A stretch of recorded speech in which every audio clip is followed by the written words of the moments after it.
One of the things that came up in the survey that I am running right now for various companies and various real estate offices is salespeople's need to get more business or desire to get more business out of running their open homes. And I think it's really, really important when we talk about open home to understand that open home is not just the activity that we do while we run the open home. It has three parts to it: the activity that we do prior to the open home, the open home itself, and the activity that we do past the open home.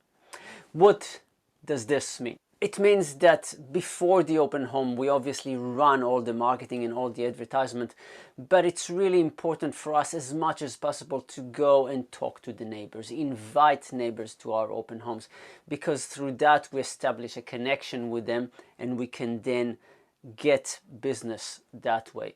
If possible, even run an open home just for the neighbors, a special neighbors open home that you do on a specific day, a specific time, and that means that you will get to know all the neighbors and build a good relationship with them.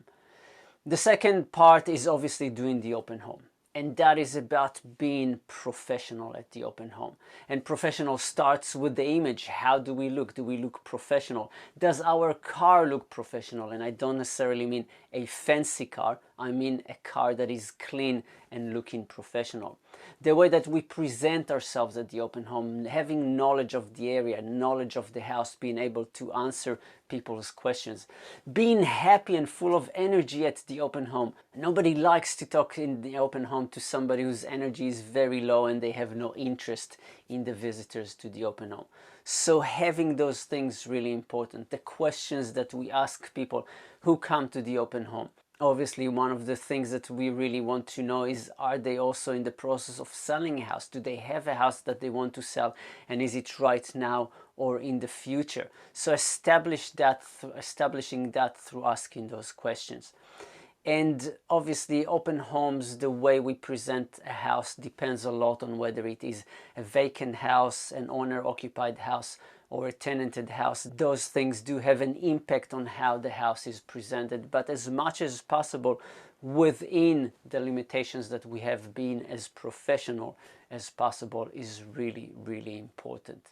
And the last part is the activity that we do after the open home, and that means all the phone calls that we do past the open homes, to have a chat with the buyers, to have a chat with people who came through the open homes, because obviously not everybody that comes to an open home is a buyer. Some of the people who will come to an open home are actually coming to look at us, see how we operate, and see if they would want to use us as a salesperson. So having that follow-up connection is super important, and always asking people if they also have a plan to sell the house in the future, near future or distant future, but establishing that connection with them.